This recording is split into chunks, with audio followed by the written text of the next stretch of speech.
Hey guys, welcome back to my YouTube channel. My name is Devin Bishop, and today we're going to be talking about more rhythmic patterns. So last week we talked about quarter notes, eighth notes, and 16th notes, some just basic subdivisions, and today we're going to be talking about some intermediate subdivisions. So we're going to be doing triplets and sextuplets today. Before we get started, subscribe. I do regular guitar content and just music covers, and I just try to have fun along the way. So let's get into it.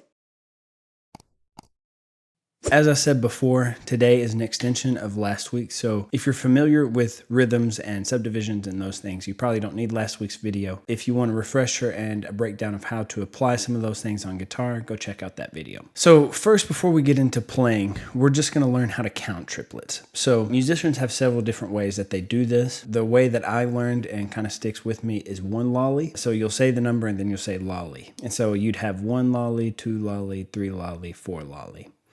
And if we did that with a metronome, I have mine set to 70 today. So it's just a little bit slower. You can do this at 60. You could even do this 50, 40, just to help you feel it and give you more time to say the beats. But the breakdown would be like this. One lolly, two lolly, three lolly, four lolly. One lolly, two lolly, three lolly, four lolly. Same thing last week also. If you just want to say 1, 2, 3 and say the breakdown because we're subdividing it to 3, you can do that as well. And so that would be like this. 1, 2, 3, 1, 2, 3, 1, 2, 3, 1, 2, 3, 1, 2, 3, 1, 2, 3, 1, 2, 3, 1, 2, 3. And you can do that with music. You can do that driving down the road, just listening to the metronome. Okay, now we want to learn to count sextuplets. So before you progress, make sure you get the hang of that first. Now, when people count sextuplets, I've heard people say 1, 2, 3, 4, 5, 6. I've heard people do 3 twice, like 1, 2, 3, 1, 2, 3, 1, 2, 3, 1, 2, 3. Even people just use like syllables. Like I like to use da ba da da ba da da ba da da ba da or da ba da ba da ba da ba da ba da ba da ba da ba da ba da ba da ba da ba. That works well for me. But at a certain point, sextuplets and 30-second notes are just hard to say. It's essential just to learn to feel it and be able to feel the metronome and feel the downbeat as it goes by with these. Even if you start to get some of the sextuplet groupings wrong, if you get back on the downbeat, you'll develop an evenness as you progress. So at 70 beats per minute, that would be like this. 1, 2, 3, 1, 2, 3, 1, 2, 3, 1, 2, 3, 1, 2, 3, 1, 2, 3, 1, 2, 3, 1, 2, 3, which is very fast, right? And that's why I like to go with syllables when I'm doing this. And that would be like this. And that's much easier to say. And then as you progress, your ability to count that is not going to be so great. So it's essential just to learn to feel it. Okay, now let's talk about the guitar application. So whenever it comes to triplets,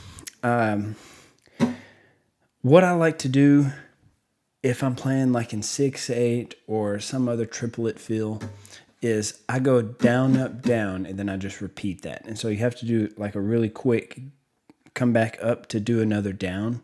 But you can do it. So that would be like this. And with the metronome, that would be like this. 1, 2, 3, 1, 2, 3, 1, 2, 3, 1, 2, 3, 1, 2, 3, 1, 2, 3, 1, 2, 3, 1.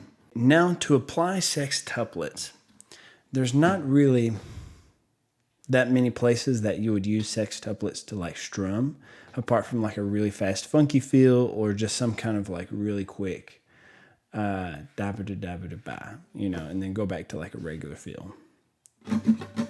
For this, I would probably just do down ups all the way. That would be something like this. And as you can see, using sextuplets in this way, strumming isn't something that I do that often. Mainly when I do sextuplets, it's a lot of picking normally. So now let's get into some other guitar examples. So now when we get into plucking, I would do something kind of similar. If we're in a triplet feel, I would probably go 1, 2, 3, 1, 2, 3, 1, 2, 3, 1, 2, 3, 1, 2, 3, 1, 2, 3, 1. Just to have that down every time on the beat. So doubling the down. Down, up, down, down, up, down, down, up, down, down, up, down, down, up, down, down, up, down, down. Sextuplets, on the other hand, I would just do down ups all the way.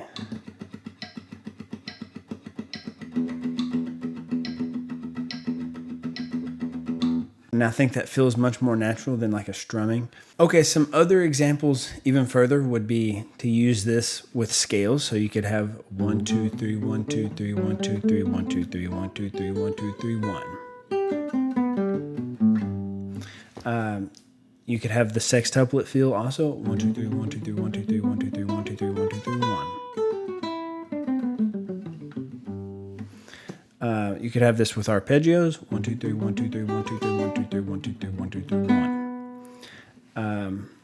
The thing about all of those is you want to start slow and figure out where the downbeat is. Because the way the guitar is laid out, and I'm sure all instruments have their own quirks and in and outs, but the downbeat's not going to fall where you think it is. Especially if you're using 3-note per string scales or a 3 combined with a 2, you're going to have some odd groupings, and that's just the nature of the beast, right? So it's important to learn where that downbeat is. So if you have a 1, 2, 3, 1, 2, 3, 1, and you're landing on the 7, you'd want to figure out, if you're trying to get back to the 1, how to do that. 1, 2, 3, 1, 2, 3, 1. That way you can land on the 1 or land on the 9 if you want to land on that, or the 3rd, 4th, 5th, wherever you're trying to go. You want to develop a sense of where the downbeat is constantly when you're playing this. 1, 2, 3, 1, 2, 3, 1, 2, 3, 1, 2, 3, 1. Or if you're using some odd groupings, 1, 2, 3, 1, 2, 3, 1, 2, 3, 1, 2, 3, 1, 2, 3, 1, 2, 3, 1, 2, 3, 1, 2, 3, 1, 2, 3, 1. So that was a grouping of 4, right? And I normally don't pick all those. I normally do that legato. But even a grouping of 4, if you combine a grouping of 4 with a grouping of 3, 6, and 4 overlay at 12, right? So that's another reason why that works.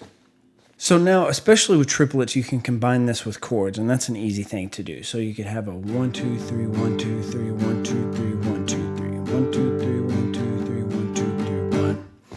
Then you can combine changes. 1, 2, 3, 1, 2, 3, 1, 2, 3, 1, 2, 3, 1, 2, 3, 1, 2, 3, 1, 2, 3, 1, 2, 3, 1. Now the last thing you want to do is you want to make it portable. So what that means is you want to be able to give yourself a metronome apart from your guitar and just like have a beat going and be able to count this. 1, 2, 3, 1, 2, 3, 1, 2, 3, 1, 2, 3, and work on your sense of pulse apart from your guitar. And I talked about that last week too, but now just mentioning it again, talking about triplets and sextuplets. 1, 2, 3, 1, 2, 3, 1, 2, 3, 1, 2, 3, 1, 2, 3, 1, 2, 3, 1. So that was sextuplets there. So you could do this with everything that we've done so far. So you could do this with 8th notes, 16th notes, triplets, sextuplets, even groupings that we haven't talked about yet, but we'll talk about in the future. This is just great daily practice. And I can't tell you just how much this has changed my playing doing this on the daily. And it's still something that I try to practice every day. So thanks for checking out this YouTube video, guys. Again, subscribe, and I will see you next time.